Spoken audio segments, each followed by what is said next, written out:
أنه قال رسول الله صلى الله عليه وسلم إذا قلت لصاحبك يوم الجمعة أنصت والإمام يخطب فقد لغوت أنصتوا واسمعوا وأطيعوا رحمكم الله أنصتوا واسمعوا وأطيعوا رحمكم الله أنصتوا واسمعوا وأطيعوا رحمكم الله لعلكم ترحمون.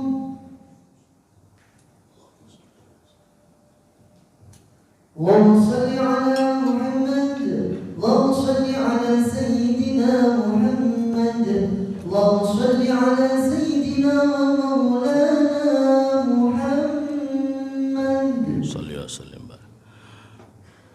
Assalamualaikum warahmatullahi wabarakatuh. Allahu Akbar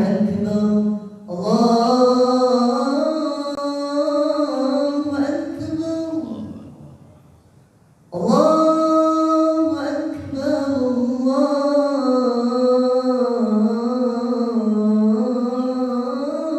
Akbar. Asyhadu an la ilaha illallah.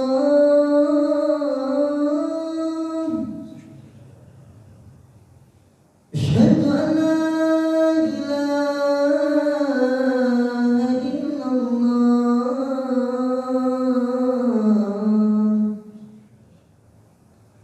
Asyhadu anna Muhammadar Rasulullah.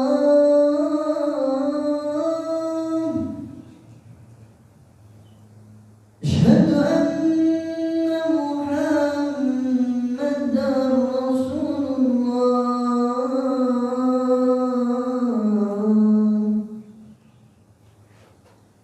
Hayya 'alas shalah.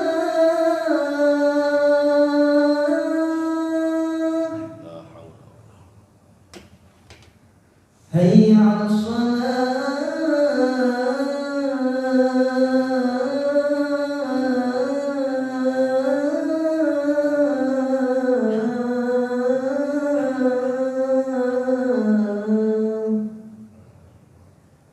Hayya 'alal falah.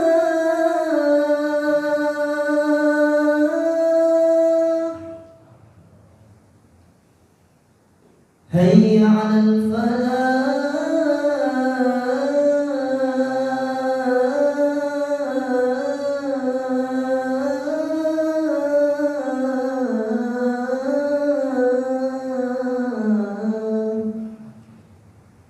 Allahu Akbar Allahu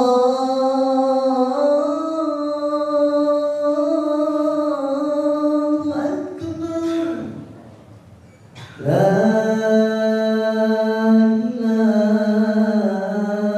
ilaha illallah.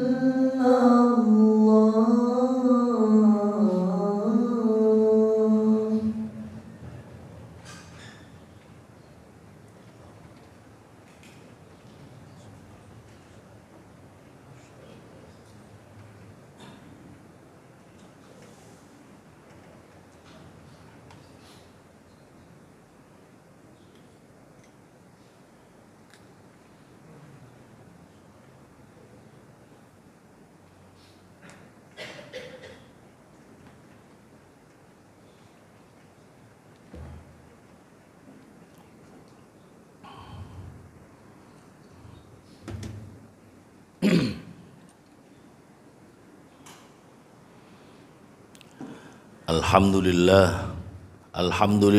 thumma alhamdulillah nahmaduhu wa nasta'inuhu wa nastaghfiruhu wa natubu ilaihi wa natawakkalu alaihi wa na'udzu billahi min shururi anfusina wa min sayyiati a'malina may yahdihillahu fala mudilla lahu wa may yudlil fala hadiya lahu. Asyhadu an la ilaha illallah wahdahu la syarika lah وأشهد أن سيدنا محمدا عبده ورسوله وصفيه وخليله لا نبي بعده اللهم صل وسلم وبارك على سيدنا محمد الفاتح لما أغلق والخاتم لما سبق ناصر الحق بالحق والهادي إلى صراطك المستقيم وعلى آله وصحبه حق قدره مقداره العظيم أما بعد فيا أيها الناس أوصيكم ونفسي بتقوى الله اتقوا الله حق تقاته ولا تموتن إلا وأنتم مسلمون. Kaum muslimin jamaah Jum'ah Masjid Darussalam rahimani wa rahimakumullah. Mudah-mudahan kita semua senantiasa mendapatkan limpahan rahmat dan barakah dari Allah Subhanahu wa taala. Sebagaimana saat ini turunnya hujan dari langit, mudah-mudahan ini menjadi pertanda turunnya rahmat dan barakah dari Allah Subhanahu wa taala. Alhamdulillah kita masih diberikan kesempatan, kesehatan, bisa melaksanakan ibadah sholat Jum'ah dengan harapan mudah-mudahan amal ini, amal yang kita lakukan tidaklah sia-sia. Mudah-mudahan amal ini menjadi amal yang diterima dan diridhai oleh Allah Subhanahu wa taala. Tidak ada yang kita cari dalam kehidupan ini kecuali hanya mencari ridha Allah Subhanahu wa taala. Apa yang kita cari dalam kehidupan ini?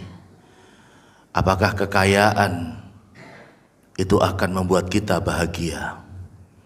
Apakah kekuasaan itu akan membuat kita bahagia? Apakah harta yang berlimpah akan menjamin seseorang hidup bahagia? Tidak. Tapi yang membuat kita bahagia adalah jika kita mendapatkan ridha dari Allah Subhanahu wa taala. Kaum muslimin jamaah Jum'ah yang berbahagia, Allah Subhanahu wa taala telah mengingatkan kita semua agar supaya kita selalu menjadi orang yang bertakwa dengan melaksanakan perintah Allah dan menjauhi larangan-larangannya. Dengan firman-Nya Allah mengatakan ittaqullah haqqa tuqatih. Bertakwalah kepada Allah dengan sebenar-benarnya takwa. Takwa yang sebenarnya adalah kita berusaha untuk menjalankan semua perintah Allah dan menjauhi semua larangan Allah. Walaupun di dalam ayat yang lain Allah berfirman ittaqullaha mastata'tum. Bertakwalah kepada Allah sesuai dengan kemampuanmu. Para ulama ahli tafsir mengatakan yang dimaksud dengan sesuai dengan kemampuan itu adalah jika kita melaksanakan perintah Allah, laksanakan sesuai dengan kemampuan. Maksudnya bagaimana? Yang wajib kerjakan, yang sunnah jika mungkin laksanakan. Contoh, yang wajib sholat 5 waktu tidak bisa ditawar. Sholat 5 waktu merupakan sebuah keharusan dan keniscayaan. Tapi kalau sholat sunnah, tahajud, duha, qobliyah, ba'diyah, laksanakan sesuai dengan kemampuan kita. Yen ko berlakonono, yen ora ko ora dilakoni mboten napa-napa. Itu kalau arti dari mastata'tum. Kalau urusan melaksanakan perintah Allah, laksanakan semampunya. Tapi yang wajib harus dikerjakan. Contoh, puasa Ramadan wajib dikerjakan. Poso Ramadan wajib dilakoni. Poso sunnah yen kuat dilakoni. Mon tak kuat dak remah, ki pun tak usah lakone. Itu kalau menjalankan perintah Allah sesuai kemampuan kita. Tapi kalau menjauhi larangannya, ini harus semaksimal mungkin. Tidak ada tawar-menawar. Jangan sampai kita menjauhi larangan Allah semampu kita. Kalau kita mampunya minum khamr, minum bir, mampunya cuma 1 botol ya 1 botol. Kalau tidak mampu ya setengah botol. Nah lah, tidak ada itu. Kalau urusan larangan harus total 100%. Tapi kalau urusan perintah maka lakukan sesuai dengan kemampuan kita, dengan catatan yang wajib harus dikerjakan, yang sunnah boleh kita tinggalkan atau bisa kita tinggalkan. Ma'asyiral muslimin wa zumratal mu'minin rahimakumullah. Beberapa waktu yang lalu saya membaca sebuah hadis di dalam kitab Riyadhus Shalihin. Hadisnya hadis sahih rawahul Bukhari. Hadisnya begini bunyinya. Yushiku ayyakuna khairu malil muslim ghanamun yattabi'u biha sya'fal jibal wa mawaqi'al qatr yafirru bidinihi minal fitan. Yang artinya hampir tiba waktunya, kata Nabi, ayyakuna khairu malil muslim, sebaik-baik hartanya orang Islam adalah ghanamun yattabi'u biha sya'fal jibal. Sebaik-baik hartanya orang Islam adalah kambing yang dia pelihara di lereng-lereng gunung. Wa mawaqi'al qatri, dan di tempat turunnya hujan. Yafirru bidini, dia melarikan diri dengan agamanya, minal fitani, menjauhi fitnah-fitnah. Hadis ini memerlukan kecerdasan untuk bisa memahami arti dan maknanya. Jangan difahami secara letterlek sesuai dengan artinya saja. Kalau sesuai dengan artinya ya sudah, kita mulai sekarang memelihara kambing, kita taruh di lereng-lereng gunung sebelah utara sana. Apa maksudnya dan Kanjeng Nabi dawuh seperti ini? Apa maksudnya? Kenapa Nabi mengatakan sebaik-baik harta orang Islam adalah kambing yang dipelihara di lereng gunung? Para jamaah, sekarang ini ada tren di mana orang-orang kota lebih senang hidup di desa-desa. Dan mereka hidup dari hasil kebunnya sendiri. Tidak bergantung kepada orang lain, apalagi bergantung pada ekspor dari impor negara lain. Tidak. Bahkan ada sebuah komunitas di Malaysia yang bernama, kalau tidak salah, Darul Arqam. Saya pernah membaca artikelnya, di mana Darul Arqam ini hidup di sebuah komunitas yang komunitas itu mereka menanam padi sendiri, menanam jagung sendiri, memelihara ikan sendiri, memelihara sapi dan kambing sendiri, yang mereka peras susunya sendiri dan mereka minum sendiri. Mereka tidak bergantung pada dunia luar, pada komunitas luar. Kenapa kok Nabi bersabda begitu? Ini sebagai antisipasi bahwa kita harus punya ketahanan pangan yang kokoh. Kita tidak boleh bergantung kepada orang lain. Memahami hadis ini sama dengan sulitnya kita memahami ketika Allah berfirman di dalam Al-Quran, al-fitnatu asyaddu minal qatl. Fitnah lebih kejam daripada pembunuhan. Waktu itu kita agak kurang paham apa maksudnya fitnah itu lebih kejam daripada pembunuhan. Kita baru paham ketika ada istilah karakter assassination, pembunuhan karakter. Ternyata orang itu bisa dibunuh dengan fitnah, dibunuh karakternya dengan fitnah. Karena itu Allah mengatakan di dalam Al-Quran, fitnah lebih kejam daripada pembunuhan. Memahami hadis ini, pertama kita harus pahami bahwa kita tidak boleh bergantung pada siapapun. Bahkan ada sebuah hadis yang mengatakan sebaik-baik makanan yang dimakan oleh seorang muslim adalah makanan yang dihasilkan dari jerih payah tangannya sendiri. Karena itu para nabi, kita baca dalam sejarahnya, mereka ada yang menggembala kambing, mereka ada yang menjadi penjahit, mereka ada yang menjadi tukang kayu, mereka bekerja dengan tangannya sendiri, tidak bergantung pada orang lain. Tapi lebih jauh dari itu ketahanan pangan. Yang kedua, kenapa kok hidup di lereng-lereng gunung, di mana air mengalir sendiri tanpa harus bantuan listrik? Di sini ada bahasa di tempat turunnya hujan. Para jamaah, kita tahu saat ini ada ketegangan di Timur Tengah antara Iran dengan Israel. Kalau antara Iran dengan Israel tidak terlalu mengkhawatirkan, yang mengkhawatirkan adalah negara-negara besar yang ada di belakangnya. Di belakang Iran itu ada Cina, Korea Utara, dan Rusia. Di belakang Israel itu ada Amerika, Perancis dan Inggris. Ini kalau perangnya Iran Israel tidak terlalu mengkhawatirkan, tapi kalau sudah melibatkan negara-negara besar yang ada di belakangnya, maka tidak menutup kemungkinan akan terjadi perang nuklir, dan kalau sudah perang nuklir itu adalah perang dunia ketiga. Di mana para ahli mengatakan kalau sudah perang nuklir itu ada radiasi asap yang akan menutup matahari. Ada yang mengatakan selama 10 tahun, ada yang mengatakan selama 40 tahun, wallahu a'lam. Tapi yang jelas ketika kita membaca, saya punya sebuah buku yang berjudul Ensiklopedia Akhir Zaman. Di mana di buku Ensiklopedia Akhir Zaman ini menggambarkan tentang bagaimana tahapan-tahapan terjadinya kiamat. Bagaimana tahapan-tahapan tentang terjadinya proses terjadinya kiamat. Itu ada yang disebut dengan dukhon. Dukhon itu apa? Asap tebal yang menutup matahari. Kurang lebih sekitar 40 hari 40 malam. Di mana orang yang menghirup asap tebal itu akan mati. Bagi orang-orang yang kafir mereka akan mati. Dan bagi orang-orang yang mukmin mereka hanya terkena seperti serangan flu saja. Ini kita sesuaikan antara apa yang pernah diprediksi oleh Kanjeng Nabi dengan apa yang sekarang sedang terjadi.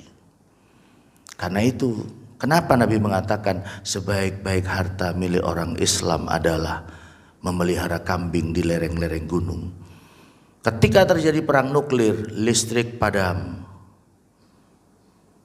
Sekarang saja LPG sudah langka di desa-desa.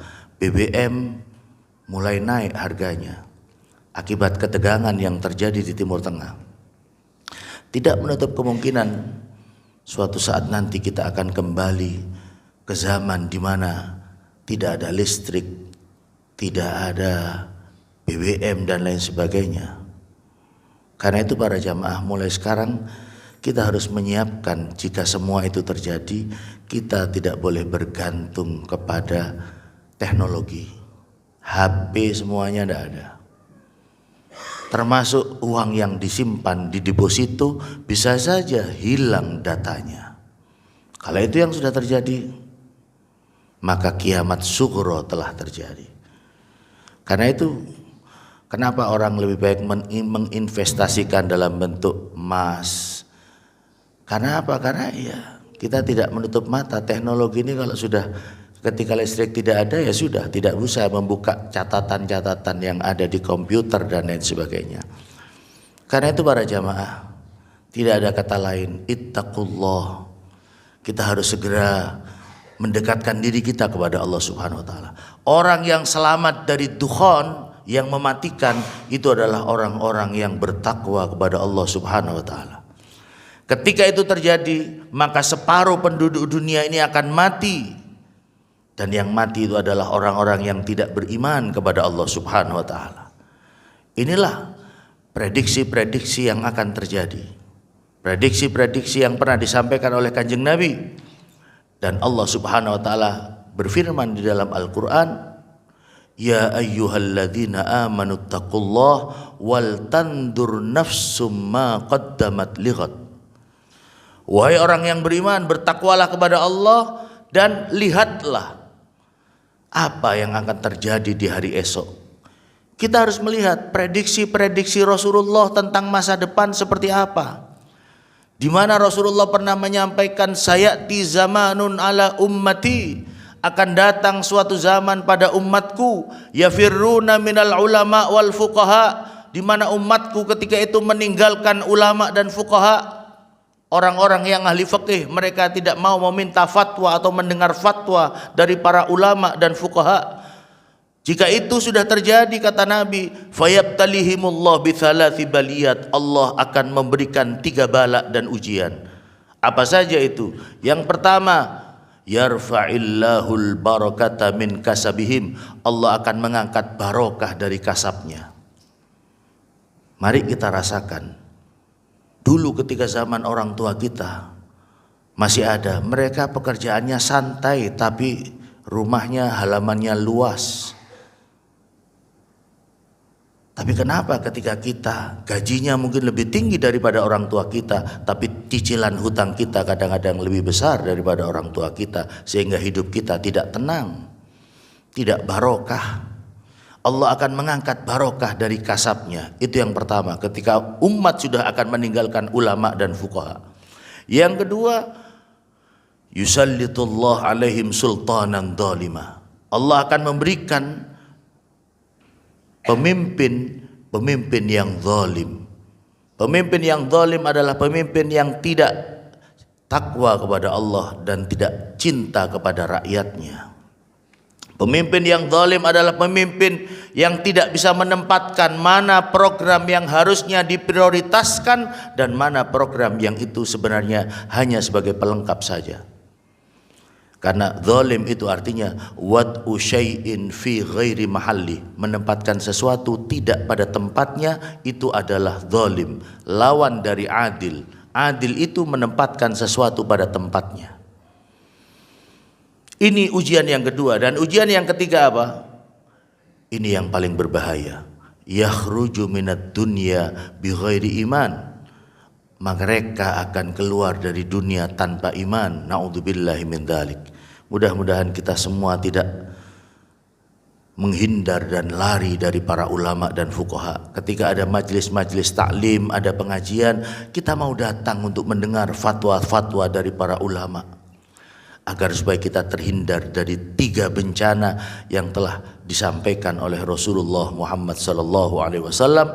Mudah-mudahan kita semua selalu dijaga oleh Allah, dijauhkan dari fitnah, dan pada saatnya jika kita sudah tiba waktunya, kita wafat dalam keadaan husnul khatimah. Amin ya rabbal alamin. Inna ahsanal kalam kalamullahil malikil alam. Allah subhanahu wa ta'ala yaqul wa biqawli yahdadil muhtadun. A'udhu billahi minasyaitanir rajim. Bismillahirrahmanirrahim. Wal asri innal insana lafi khusrin illa alladhina amanu wa amilu salihat wa tawasaw bil haqqi wa tawasaw bis sabr. Barakallahu li wa lakum fil Qur'anil azim wa nafa'ani bima fi minal ayat wa dhikril hakim. Innahu ta'ala jawadun karim raufur rahim. Wa qur rabbi fir warham wa anta khairur rahimin. Allahumma salli ala sayyidina wa habibina wa syafi'ina wa maulana Muhammad. Tuballighuna biha hajja wa umrata.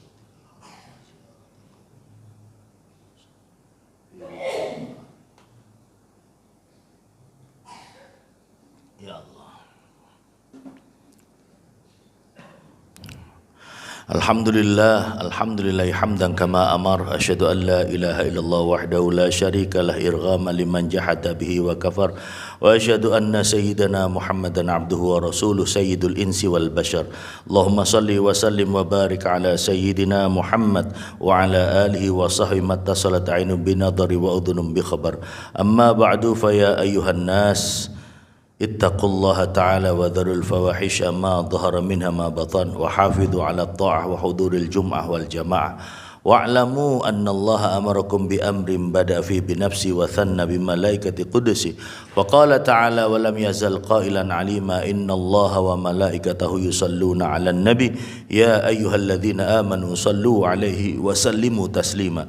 Allahumma salli wa sallim wa barik ala sayyidina Muhammad wa ala ali sayyidina Muhammad kama sallaita ala sayyidina Ibrahim wa ala ali sayyidina Ibrahim fil alamin innaka Hamidum Majid. Allahumma warda 'anil khulafa'ir rasyidin alladziina qadaw bil haqqi wa kanu bi ya'dilun Abi Bakrin wa Umar wa Uthman wa Ali wa 'anis sittatil mutammimin lil 'asharatil kiram wa an sa'ir ashabi nabika ajma'in wa anit tabi'in wa tabi'it tabi'in man tabi'ahum bi ihsan ila yaumiddin. Allahumma ya Allah la taj'al li hadin minhum fi 'unuqina dhulama wa najjina bi hubbihim min ahwali yaumil qiyamah. Allahumma 'izzal Islam wal muslimin. Ya Allah, berikanlah kejayaan kepada Islam dan umat Islam dimanapun saja berada ya Allah. Berikanlah pertolongan dan kemenangan bagi umat Islam dimanapun saja berada ya Allah. Di Iran, di Palestina, di Gaza, dimanapun saja umat Islam yang sedang berjuang memperjuangkan kehormatannya. Berikanlah pertolongan dan kemenangan bagi umat Islam dimanapun saja berada, apapun saja keyakinannya, selama mereka mengaku Allah sebagai Tuhannya dan Muhammad sebagai nabinya. Berikanlah pertolongan dan kemenangan umat Islam dimanapun saja berada ya Allah. Wa ahlikil kafarata wal musyrikin, hancurkan orang-orang kafir dan orang-orang musyrik yang berbuat zalim kepada umat Islam. Wa dammiril a'da'a ka'da'ad-din, hancurkan musuh-musuh agama Islam ya Allah. Allahumma aminna fi durina, berikanlah keamanan di negeri kami ya Allah. Wa aslih wulata umurina waj'alillahumma wilayatana fi man khafaka wattaqaka wattaba'a. Jadikanlah orang-orang yang ada di sekeliling kami, masyarakat kami, orang-orang yang takwa dan takut kepadamu ya Allah. Wala taj'al wilayatana fi man khanaka wa asak, jangan jadikan orang-orang yang ada di sekeliling kami menjadi orang-orang yang berkhianat kepadamu dan berbuat maksiat kepadamu ya Allah. Allahumma ufir lil muslimina wal muslimat wal mu'minina wal mu'minat al ahya'i minhum wal amwat bi rahmatika ya wahibal atiyat. Ya Allah, ampuni dosa-dosa kami ya Allah, dosa kedua orang tua kami ya Allah, dosa keluarga dan anak-anak kami ya Allah. Ampuni dosa kami semua ya Allah, karena dengan dosa-dosa yang kami lakukan itu bisa mendatangkan murka dan azab-Mu ya Allah. Ampuni dosa-dosa kami, ampuni dosa kedua orang tua kami, berikanlah rahmat dan barokah kepada hidup kami. Allahumma adfa' annal ghala wal waba wal riba waz zina waz zalazil wal mihan wa su'al fitani ma dhahara minha ma batan an baladina hadha Indonesia khassah wa an sa'ir biladil muslimin 'amatan ya rabbal alamin. Ya Allah, jauhkan kami dari bencana, dari musibah, dari wabah, dari perbuatan maksiat, zina, dan dari kejelekan fitnah yang tampak maupun yang tidak tampak ya rabbal alamin. Rabbana atina fid dunya hasanah wa fil akhirati hasanah wa qina adzaban nar wa adkhilnal jannah ma'al abrar ya aziz ya ghafar ya rabbal alamin. Ya Allah, bahagiakan hidup kami bukan hanya di dunia tapi juga di akhirat. Kumpulkan kami dengan keluarga kami, orang tua kami, anak-anak kami, bukan hanya di dunia tapi kumpulkan kami kelak di surgamu ya Allah ya rabbal alamin. Rabbana taqabbal minna innaka antas samiul alim wa tub alaina innaka antat tawwabur rahim wa khtim lana minka bi khairin ajma'in. Ibadallah, innallaha ya'muru bil 'adli wal ihsan wa ita'i dzil qurba wa yanha 'anil fahsya'i wal munkar wal baghi ya'idukum la'allakum tadhakkarun fadhkurullaha al-'azima yadhkurkum washkuru 'alaihi wa la dzikrullah 'azza wa jalla wa akbar. Allahu ya'lamu ma tasna'un. Allahu akbar, Allahu akbar, syahadu an la ilaha